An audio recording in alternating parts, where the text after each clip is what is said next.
Why you standing all by yourself? Those shoes were made for dancing with someone else. Why don't we move over to that empty space? I'll bet you $20, I'll put a smile on your face. I know a place where we can dance the night away. Maybe we could try to make the world spin slower. We could take our time and get to know each other over cherry wine. Jimmy the Rock here, Sergeant Arms of the Postie Gang. Sorry, Stretch. This year's event, special one for us, very close to our hearts.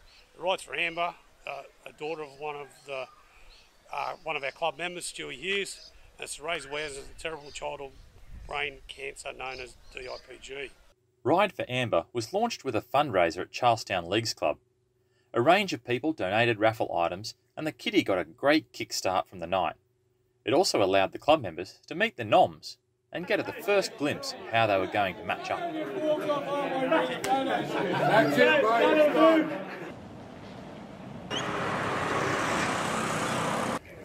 It was back to the ocean view for D-Day, and as usual, a crowd of Postie fans gathered to see us off. The Prez gave us the obligatory pep talk, and we signed our lives away on the AMA forms. I don't really know why, but the Prez seemed to have a certain level of affection for that piece of cardboard. On the ride, he would get it out every day and make gestures towards it. I wonder if he still has it. Anyway, that's enough talking from me. Lids on, let's ride.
We pulled into the BP at Bulahdelah without any major incident.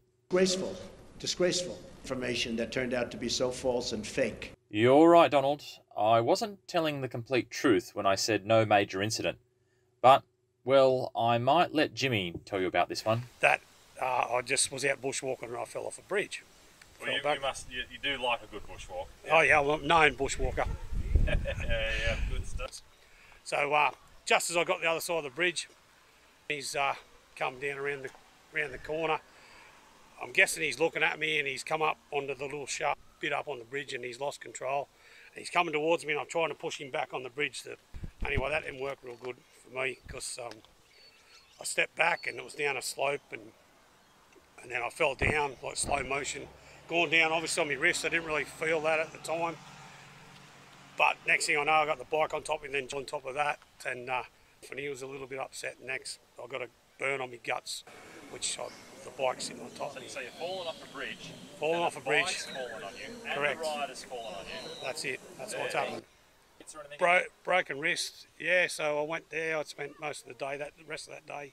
John Hunter, they put a block in my shoulder to pull it all back into place and then plastered it up. And then on the following Wednesday, they opened me up, put plate in there and 8 bolts to put it all back together. Yeah, right. So then, yeah, 7 weeks off work. Yeah.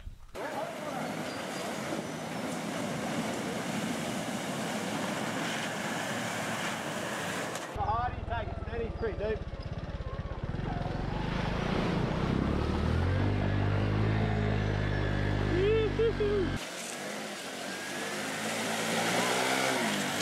There's something else that I can't let pass without a mention. We actually came across a nice little creek, and it was pretty clear that it was going to prove challenging on our little postie bikes. The boulders on the creek bed were unpredictable, and you never quite knew where the front wheel was going to be pointing. With most riders only having one pair of shoes, they were also pretty keen to keep their feet dry. But some postie riders are harder than that, and if they're going to go in, then they're going to go all in. Aren't they, Bodo?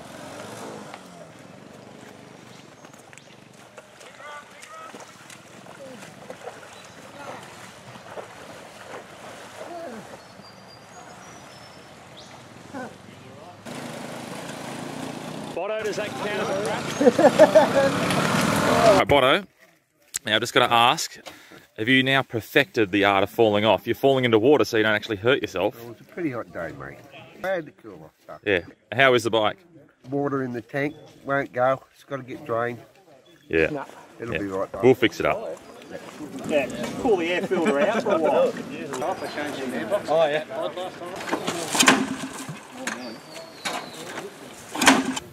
Well, these postie bike riders are very unimaginative. Bodo, of course, has crashed it day one before lunch. And if you even remember last ride, Rod's also lost his PVC piping, the pool plumber, remember him from the last ride? Yeah, he's lost his phone, sunglasses, money, wallet, all that sort of stuff. He's got most of it back except for the phone. Anyway, let's continue on.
What a lovely ride into Walker.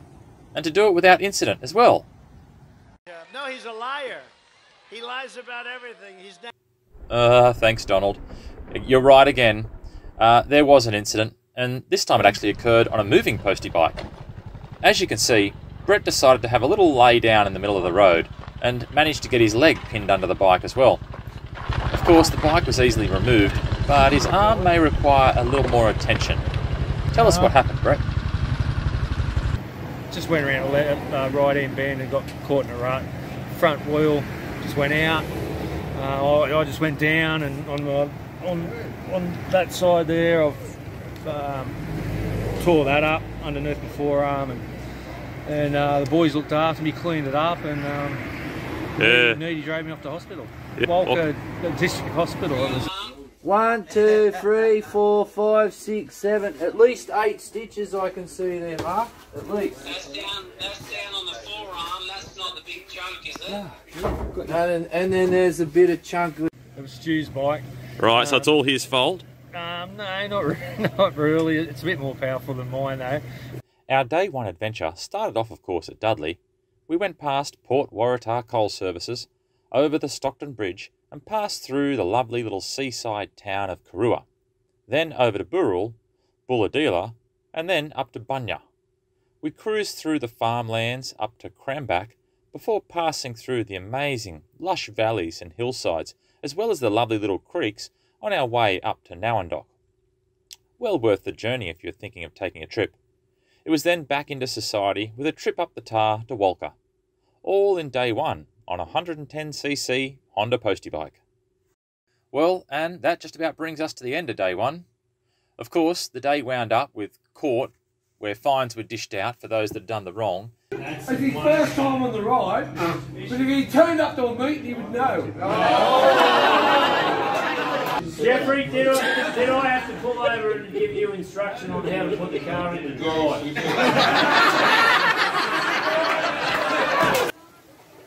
And a few beers it had to numb the pain, or is that to take our minds off the pain yet to come?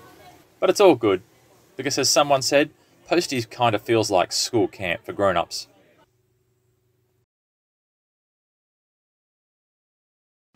The Postie Gang awoke to a glorious morning in Walker, and as usual the town was bustling with activity.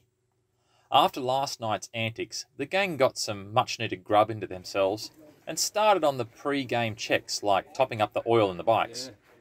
We also had a bent brake lever to straighten out, and so the bike was chocked up and the special Honda NBC 110 brake lever straightening tool was called for. And yes, it does seem to look very much like a drawbar off a boat trailer.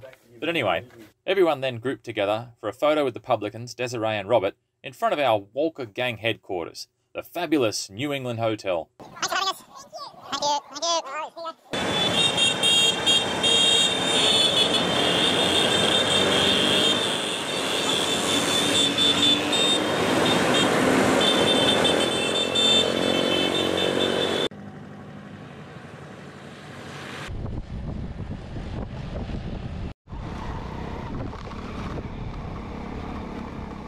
We only travelled a few k's out of town to one of our supporters' houses.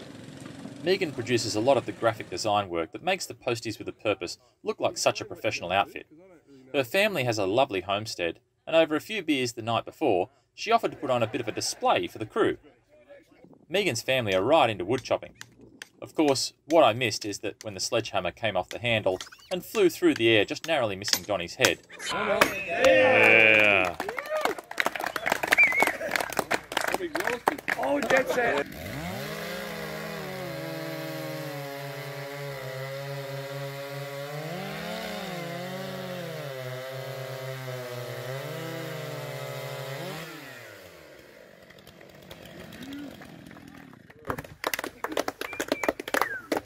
It was a great little visit to the farm, but we had a lot of k's to go, and who knows what might lie ahead.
Of course, it's not all sunshine and smooth roads in the life of a postie rider.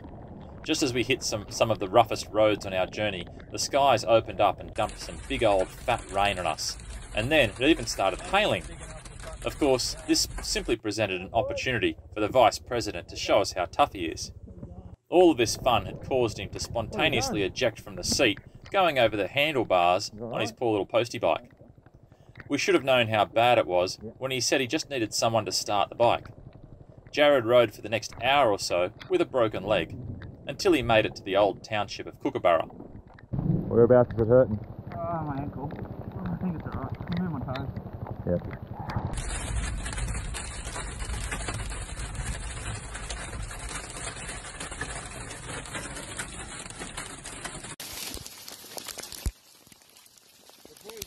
Bit of hail, bit of blockage on the road. Sure, he's going to pull it off by bare hand. It was also during the rain and hail that we had to clear the road of a fallen tree. There were lots of suggestions from the gallery, but we eventually cleared enough of a path for the supporter vehicles to get past.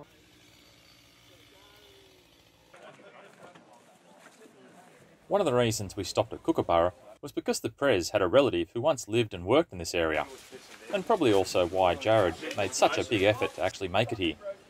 Anyway, can you guess what happens after heavy rain?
So after a quick stop at Willawarren, we pulled in for the night at Taylor's Arm. And as has become a custom, we all went to bed early and had a good night's sleep. Yeah, right. Who's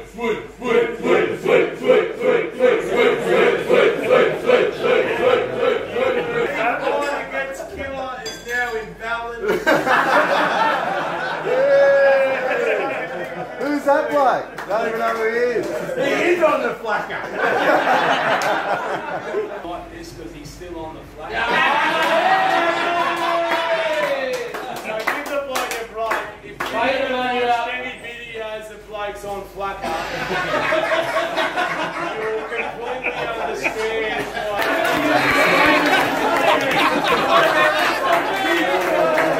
Bullshit. No, it's not.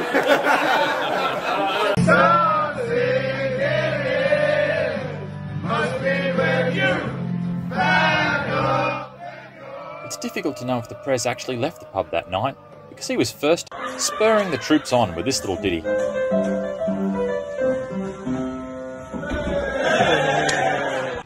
Prez then gave us the numbskull salute before organising the gang for a formation ride past the pub with no beer. Of course, that was easier said than done. You see, the Prez leads the formation, followed by the Vice President, who had of course broken his leg, and the Sergeant-at-Arms, who ironically had broken his arm. Next comes the 100%ers, which is only Stretch, who you saw supporting the Prez last night. And the formation then contains the Patch members, followed by the Noms, with the sweep coming up at the rear.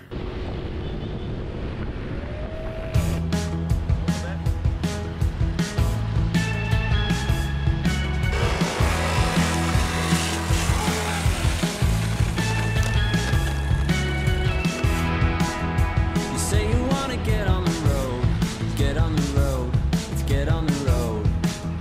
You say that you've been feeling alone, but you're not alone. You say you wanna know what it feels like, just to believe, something that you never believed could happen to you, but it happened to you.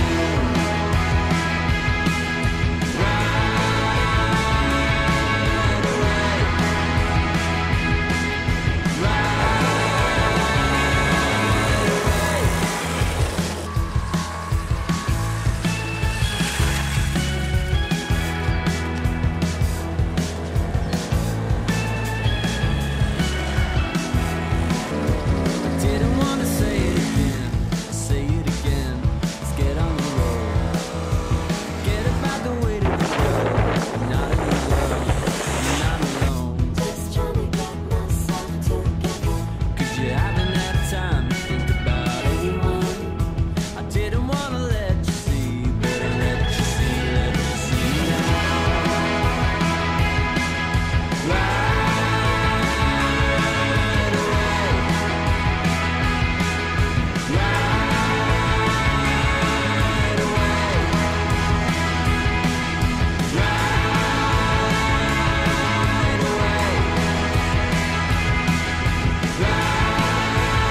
What type of cheapskate would wear a garbage bag for a raincoat? You know how long this garbage bag's been around, though? Saves you for every trip. Choice of champions, really. It is.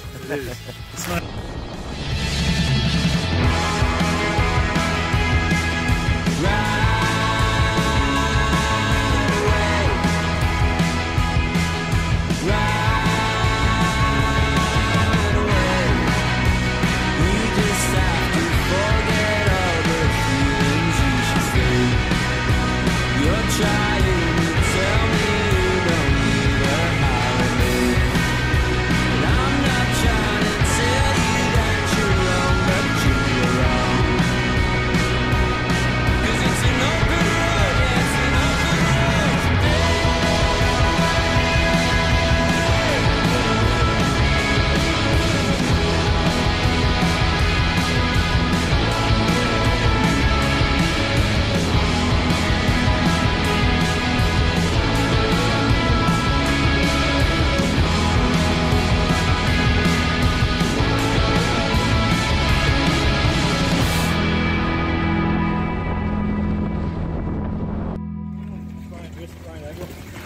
Oh dear.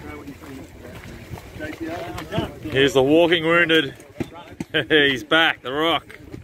It was a big day in the saddle for the riders, but they were all keen to make the homecoming at the OV in the afternoon. We picked up our VP and our Sergeant-at-Arms and made sure everyone had their club colours on as we rode the last couple of Ks. The camera doesn't do it justice, but it's one of the great feelings in life, after a fundraising challenge like this, to be welcomed back home by hundreds of family, friends and supporters. Thanks everyone for showing up.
It was probably a good idea that we sent the bikes off to bed now, rather than leaving it for a task later in the night. The afternoon culminated in a presentation where several riders were recognised for their, let's say, efforts on the ride. We didn't even have to talk about who was going to win this one. This is the hard man on equipment. This is the man that destroys everything and anything. Killer by name, killer by nature. This bloke blew his own bike up before we made Karua, then proceeded to get onto anyone else's he could and blow them up as well. All right, Killer, so day one, what happened to your bike? Williamtown, killed that, left it at Karua. I got on Brad Smith's bike actually, rode that for a town. Is that the one you took up into the bush? It is, but it stayed on its wheels. Oh, of course. Yeah, the 180. Yeah, the Air 180.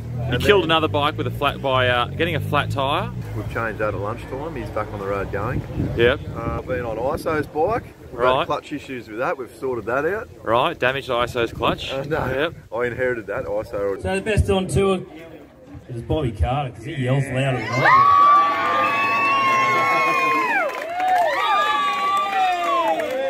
do. And it was the best weekend ever. With a great bunch of blokes. And we really appreciate what he's done for us. Thank you.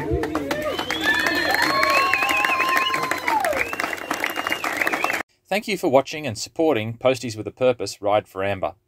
A special thanks to Masterbuilt Pools, Newcastle and their suppliers. Also thanks to our local sporting organisations and Lowe's Petroleum. Thank you to Brad Smith, The Rock, Davin, Bob Carter, Scott and Stretch, particularly Rod, of course, from Masterbuilt, and all the riders and support crew who made such a big effort. You all helped to raise a staggering $192,000. These funds will make a world of difference for the Hughes family and for research into DIPG. Thanks again for watching.